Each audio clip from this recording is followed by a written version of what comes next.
let's move to the last talk of this session.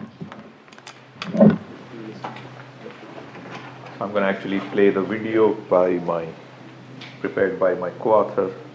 Okay. And then I will interrupt and maybe explain a few things in between. So let's see if this will work. Let's see, just 1 second. I have the controller, but I think, no, I'll just play the video, so I think it should be okay.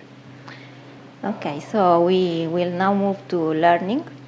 And in particular, we will see an explainable classification algorithm powered by default logic. So it is a work by Huaduo Wang and Gopal Gupta from University of Texas at Dallas. And we will have a video by Wow. Yes. Who will present us the work. Hello everyone, my name is Huaduo Wang. So its voice is AI generated.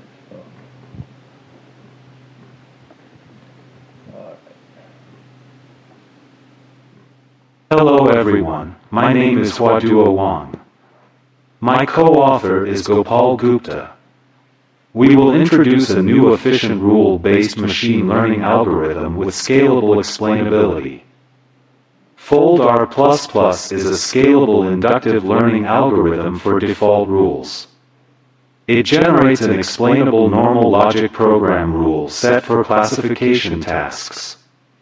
We will show an improved FoldR++ algorithm, called FoldSE, that significantly increases the explainability of FoldR++ while preserving the accuracy. It has many good features inherited from FoldR++, like highly efficient and scalable, with no need for pre-encoding data. Competitive in accuracy with XGBoost, MLP, and Ripper algorithms. Compared with FoldR++, it has refined comparison assumption and operators. Newly designed heuristic Magic Gini Impurity with better efficiency of finding literals. Rule pruning mechanism helps eliminate the less representative rules. What is the meaning of scalable explainability in FoldSE? Explainability in machine learning is the concept that a machine learning model and its decision can be understood by a human at some acceptable level. Scalability in machine learning means that an ML application can handle any amount of data and perform training and make predictions in a cost-effective and time-saving way.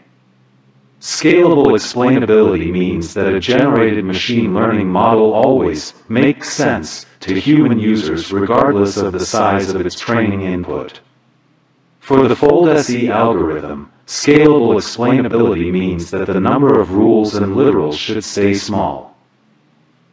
Why do we need explainability in machine learning tasks? Generally, machine learning models are complicated and find it hard to explain their decisions and actions to human users. The training data may not be correct or have biases that get baked into the learned model. It could lead the model to make wrong or biased predictions. The training data may not represent all the possibilities, so the learned model makes discrimination predictions against the disadvantaged. Even if the data is representative of all aspects, we still don't know if the learned model is fair and unbiased. The only way to know is to expose the internal logic in the learned model. Also, we want to explain to the end user how the model makes decisions. The GDPR in Europe requires companies to explain. And there will be more regulations for the explanation of machine-made predictions. The users may also want to know what to do to flip the decision delivered by the model. Here is an example. John is a bank customer and applies for a loan. But his application gets rejected. John needs to know why.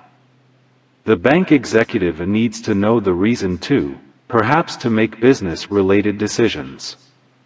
But the model is a neural network and uninterpretable, and the data scientist cannot provide a justification. These responses leave John and the executive unsatisfied. The explainability of a model, therefore, is very important. It can help refine the learned model, follow the law, and expose the deficiencies in the data. Our approach is to generate default rules as the learned model. Default rules with exceptions can closely model the human thinking process. Common sense knowledge can be represented easily with default rules. We will use answer set programming, an extension of Prolog, to represent the default rules. Our algorithm outputs default rules with exceptions. The default logic can express the facts that are true in the majority of cases but not always. For example, birds normally fly. Or, by default birds fly, but there are exceptional birds that do not fly. In rule set 1, AB0 means abnormal case 0. It can be translated as follows: normally, a bird flies, unless it is a penguin. In rule set 2, we assume that there exist some super penguins that can fly. So, a super penguin is an abnormal case of a penguin. This rule set can be read as follows. First rule says, birds normally fly but penguins are exceptions. Second rule says, penguins are abnormal birds that cannot fly, but super penguin are an exception. Default rules can be realized in answer set programming, which is Prolog extended with negation as failure. Answer set programming can reason with incomplete knowledge and can model human thinking. The default rules with exceptions allow us humans to represent inductive generalizations and refine them as we continue to see more examples. As we learn more by seeing more examples, we continuously adjust the decision boundary in an elaboration-tolerant manner. We still use the bird fly example in the diagram. First, we observe that many birds fly. We have a simple idea that X flies if X is a bird. Then, we found many penguins do not fly. They are exceptions to the first rule, then the rule has been adjusted to X flies if X is a bird except X is an abnormal bird. And X is an abnormal bird if X is a penguin. However, we notice that there are some super penguins who can fly. They are abnormal penguins. Therefore the abnormal bird rule has been adjusted to X is an abnormal bird if X is a penguin except X is an abnormal penguin. And X is an abnormal penguin if X is a super penguin. We also know for sure ostriches do not fly. Another rule can be added as X does not fly if X is an ostrich. The fold algorithm is the foundation of the fold SE and fold R++. The fold algorithm by Farhad Shakharan is inspired by FOIL algorithm. Like the FOIL algorithm, the fold algorithm incrementally selects the best literal from residual training examples till it fails to find one. The fold algorithm first learns default literals incrementally, then it next swaps positive and negative examples and calls itself recursively to learn exceptions to the default.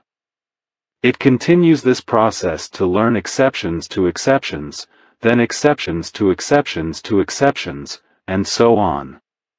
It finally merges all the learned defaults and exceptions to produce the final rule set. Here is an example of fold algorithm. The goal is to learn who can fly from the training data. B represents background knowledge. X is a bird if X is a penguin. Tweety and Woody are birds. Kitty is a cat. And Polly is a penguin. The positive examples of birds that fly are Tweety and Woody. And the negative examples are Polly and Kitty. The candidate literals are bird, cat, and penguin. First, we need to find the best literal based on the information gain. First, we try with the bird predicate. It correctly implies two positive examples, Tweety and Woody, and incorrectly implies one negative example, Polly. Next, we try with the cat predicate. It doesn't correctly imply any positive examples but wrongly implies one negative example, Kitty. Then, the penguin predicate has been tested. Like the cat predicate, it only wrongly implies one negative example, Polly. After the first iteration, the bird predicate has been selected because it provides the most useful information. We cannot find the next literal for default because the information gain of all other literals is 0. It's time to swap the residual positive and negative examples to learn exceptions. We start to learn the first exception rule. For now, the positive example is Polly and the negative examples are Tweety and Woody. The literal selected is penguin. It can perfectly divide the positive and negative examples. So the learning stops. And the learned exception case is if X is a penguin. There is one default rule and one exception rule in the final rule set. The final rule set can be translated as X can fly if X is a bird except when X is a penguin. Here is an example of the Titanic survival data set. The task is to make predictions for survival status of unseen examples. A rule set learned by the fold R++ algorithm captures the underlying pattern of the data. It's easy to translate into natural language. The 0 in survived predicates means X perished. The underlying pattern is: most males and infant females in the third class perished with some edge cases. As we can see, the edge cases with too many details are not very generalized. Next, we will introduce the improvements made by the fold-SE algorithm. In a tabular data set, there are usually numerical values and categorical values. Hybrid domain features that include both numerical values and categorical values are very common. Missing values and special marks are also common in most data sets. Most of the machine learning models can take only one type of data. Hybrid features need to be processed before training. Here are several common preprocessing methods. First method is one-hot encoding that discretizes numerical values into independent categories. It loses the greater and smaller relation for numerical values among data.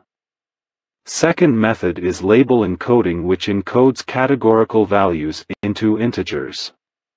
It adds non-existent greater than or smaller than relation to categorical values.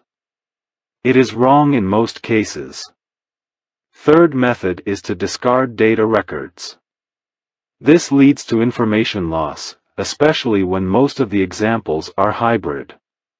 Fold-SE has its own comparison assumption to deal with hybrid features. Fold-SE generates two types of literals for different features like fold-R++. First type is equality comparison literals for categorical features. With this kind of literals, two values are equal if they are the same type and identical, else they are unequal. Second type is numerical comparison literals for numerical features. To compare two real numbers is straightforward, but the numerical comparison between numerical and categorical values is always false. With the comparison assumption, the literals in the generated rule set are able to handle the hybrid values directly. Here is an example of the comparison assumption. The equality between 10 and cat is false. The numerical comparison between 10 and cat is always false. Another example is to illustrate how to evaluate a literal with specific values. ith feature value greater than 3.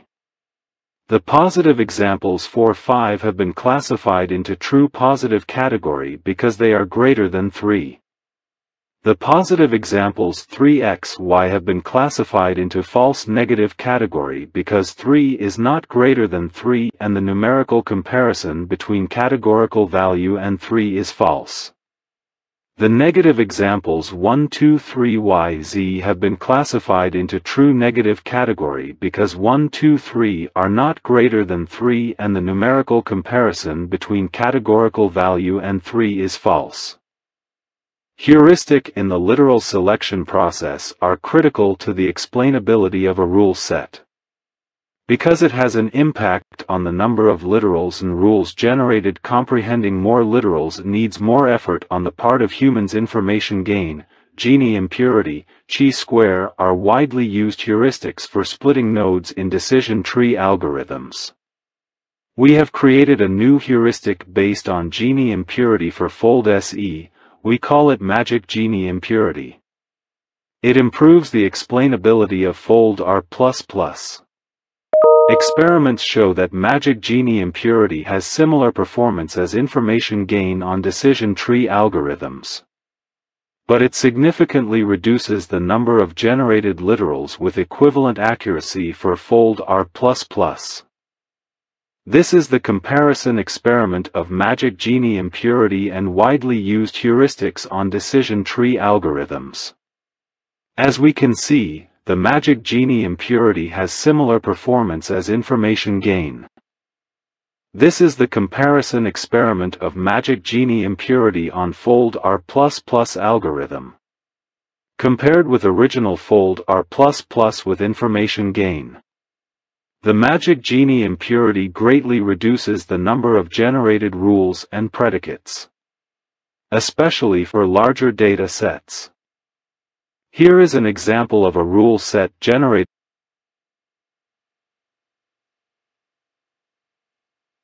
So this new heuristic called Magic Gini Impurity is used for selecting literals. And so what this table tries to show is that if you take simple decision tree and use the Magic Gini Impurity versus information gain or weighted Gini index or chi-square as the heuristic, then there is really no difference in performance.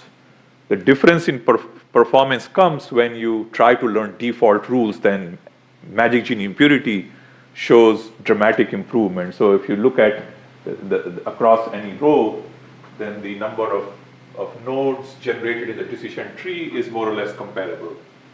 So this is the number of nodes in the decision tree generated by various algorithms, and so regardless of the heuristic, the decision tree algorithm remains the same in terms of performance. But if you use the same heuristic for learning default rules, then you see a dramatic improvement, which performance as information gain. This is the comparison. And now you can see that there is improvement. So in fold R++, you can see, so fold R++ is the original algorithm, extend with information gain as the heuristic.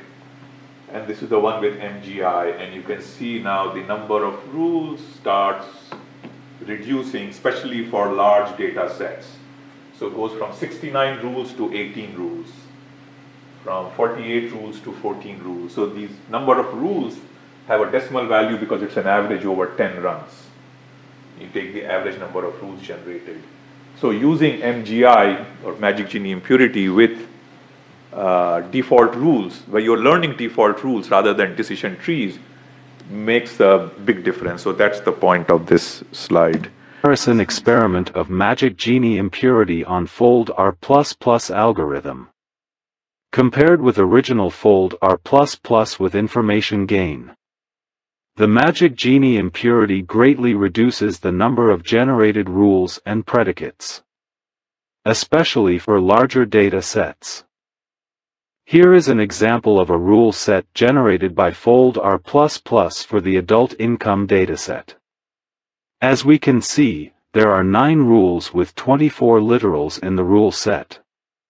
The number in the brackets represents the number of test examples the rule can cover. Many of them are generated because the pattern only exists in the training set but cannot cover any examples in the test set. That means they are the overfitting part that can be eliminated. The rule pruning mechanism is introduced in the training process, when the sub-training process only learns a rule from a negligible number of examples, it skips. With the introduction of Magic Gini Impurity and rule pruning mechanism, the fold-SE algorithm can generate very concise rule set while preserving the accuracy as fold-R++. Here are two examples. Fold-SE generated 2 rules with 5 predicates for adult income datasets while achieving 85% accuracy. The generated rule set can be understood easily due to the symbolic representation, who makes less than $50,000 a year. Unmarried people with capital gain less than $6,849.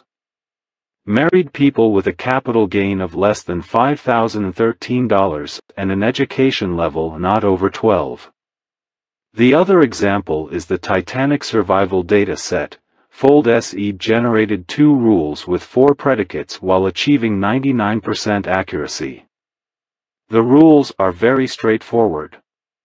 Males perished. Females in third class paid fares over $23.25 perished. Here are other 2 examples of larger data sets.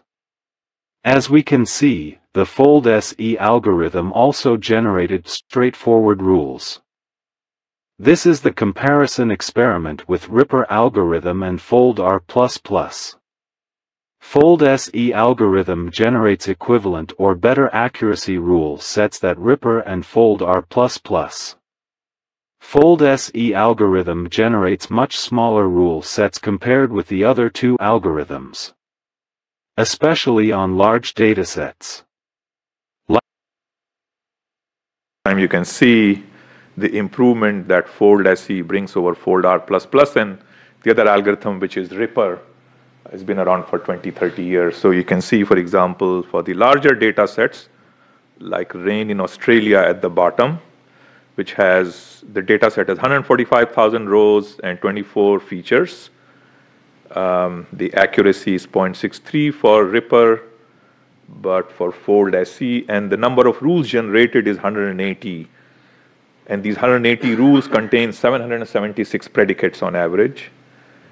But if you look at Fold-SE, it gives 82% accuracy, only 2.5 rules and 6 predicates. So you see that not only you get higher accuracy, but the drop in the increase in the simplicity of rules is just dramatic, right?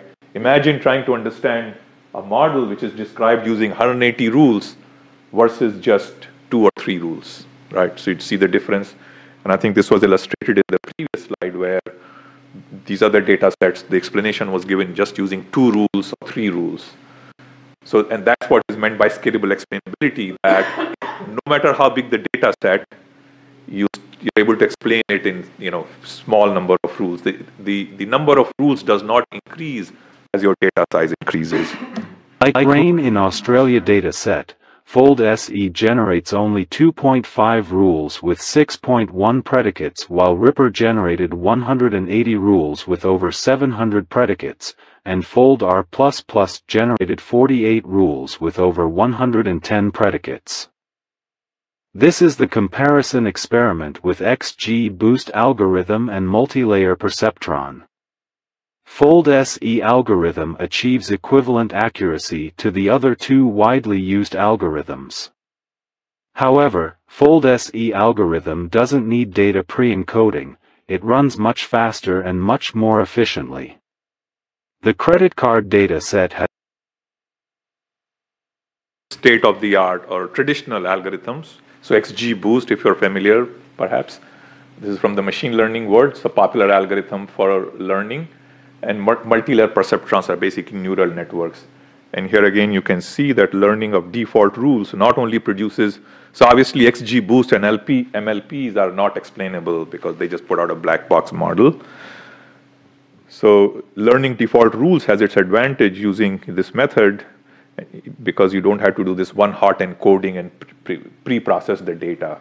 And that has a huge impact on runtime. So you can see, for example, that rain in Australia, which is one of the larger data set, The time taken is 385 seconds, and Fold SE will process it in 10 milliseconds, and neural networks will take 244 seconds. So in general, the running time is very low, and that is because of that special comparison operator that Huaduo explained earlier that was used, that does not require one-hot encoding and all kinds of pre-processing that is normally done.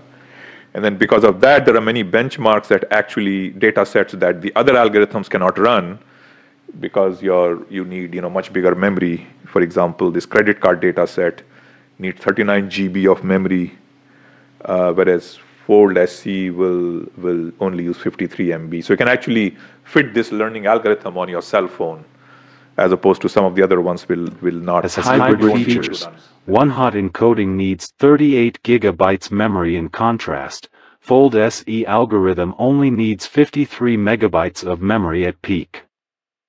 Conclusion: Fold SE generates an explainable normal logic program rule set for classification tasks. It is highly efficient and scalable, as well as free of pre-encoding data. It can generate rule sets with scalable explainability because it employs a newly designed heuristic and introduces a rule pruning mechanism.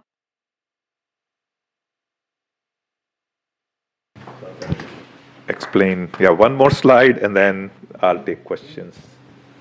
So really wanted to show the advantage of using default rules that probably did not come out in the video as a mechanism for expressing inductive generalizations. Okay, right, so you saw this.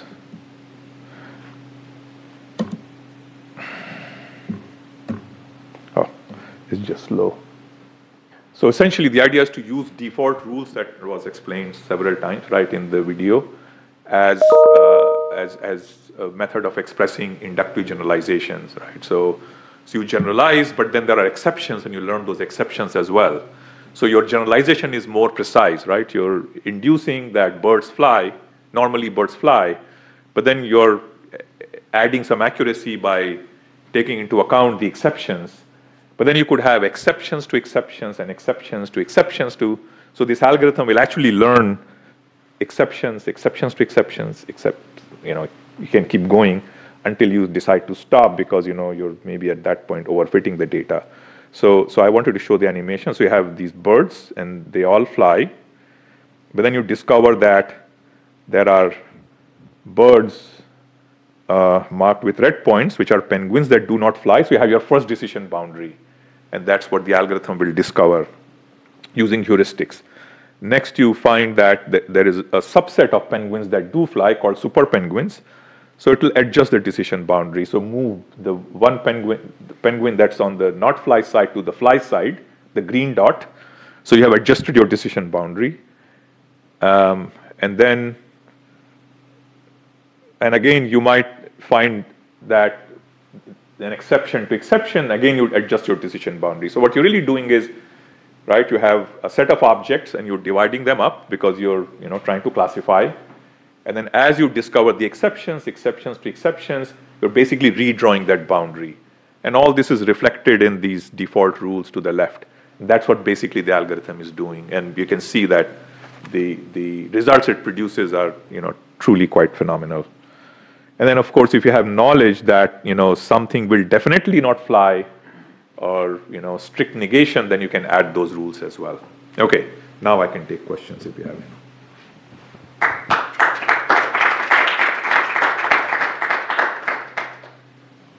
Questions? Yes. Maybe it was a detail, but I found this interesting for the comparisons. You say when there are different types, you always say no, that this is false. While somehow, at least for Klingo and ASP core, one says one wants to have this total to avoid strange effects when you negate it and stuff like this. Did you observe any important advantages, disadvantage, or how much does it change the setting to? So there was something like 10 is smaller than cat or something where you always say no. See. So you mean the comparison? Yes. Right. So the So that is to do with that essentially define the comparison operator directly, and that's something that traditional machine learning algorithms, what they do is, so they will somehow map cat to a number or something, or if you have, so one hot encoding essentially is that if you have a categorical value, categorical feature, let's say take three values, cat, dog, and a mouse, then that becomes, three features, where three Boolean features. Is it a dog? Is it a cat? Is it a mouse? So basically, number of features just explode. So that's what it was referring to essentially. So you can directly compare, because we have logic, you can directly compare, as opposed to, or your comparison operator can be more complex, that which is not available to you, I guess, in the general other methods. So that's the reason why. So that's what that slide was trying to explain. Further questions? Yes. So in the Australia rain, you showed that you learn essentially two rules in average. Right, right. So this means that the dataset can be explained with what? A conjunction and an exception in average, let's say? Yeah, so basically, where is that? Right, rain in Australia, you can see it. Yeah, so it's basically, two rules. Right, set of conjunctions and a disjunction, correct. So these are just the numbers. I don't know if I had. Heuristic. Here is an example of a. With the introduction of Magic Gini Impurity and. Okay, there it is. You can see that just those two rules Explain the data. explain the whole 145,000 size data set. How many nesting do you think a human can track? Oh, what level of nesting of exceptions? So I think we have seen maybe 3 or 4 levels generally. Also the second operation, which was essentially removing the long tail, does the pruning. So it basically stops at a certain point, because if your rule is covering too few examples, better to just get rid of it. That's what the second part was doing. Yeah, so you generally see 3 or 4. It's hard to say, but 3 or 4, because the number of rules is small, so just 3 or 4 maybe level of exceptions. But the interesting thing is that default rules with exceptions are able to capture the logic of the model so well. And we saw that if you use decision tree, it makes no difference. So there is something peculiar about default rules that, maybe that's why we use it as humans as well, very effectively. So there is some, and I don't know what it is, but it works very well. Yeah. Yes. Really powerful. Yeah. Yeah, I had a question about this pruning of the default rules. So you were saying a moment ago how one advantage of your system over like the sort of more common machine learning things, with the introduction of Magic Gini, you can handle them directly. What you sometimes find in people who are doing machine learning is sometimes they have a very unbalanced data set. So maybe they're looking at network traffic and they're trying to detect hacking attempts, and that's only a very small fraction of everything they've recorded. And when they use traditional machine learning methods, what they have to do often is find some way of bulking up the smaller data set. So like they duplicate all those entries in the training data set. It seems to me though that if you start pruning out the records that don't give you much information, if you like, you'll then suffer the same problem in your system. So I just wondered, was that behavior configurable or what? Yeah, it is configurable. There are 2 parameters where you can basically adjust, what levels of exceptions to exceptions will you allow. Right, so you can adjust all that, yes, absolutely. Okay, great, thanks. Yeah.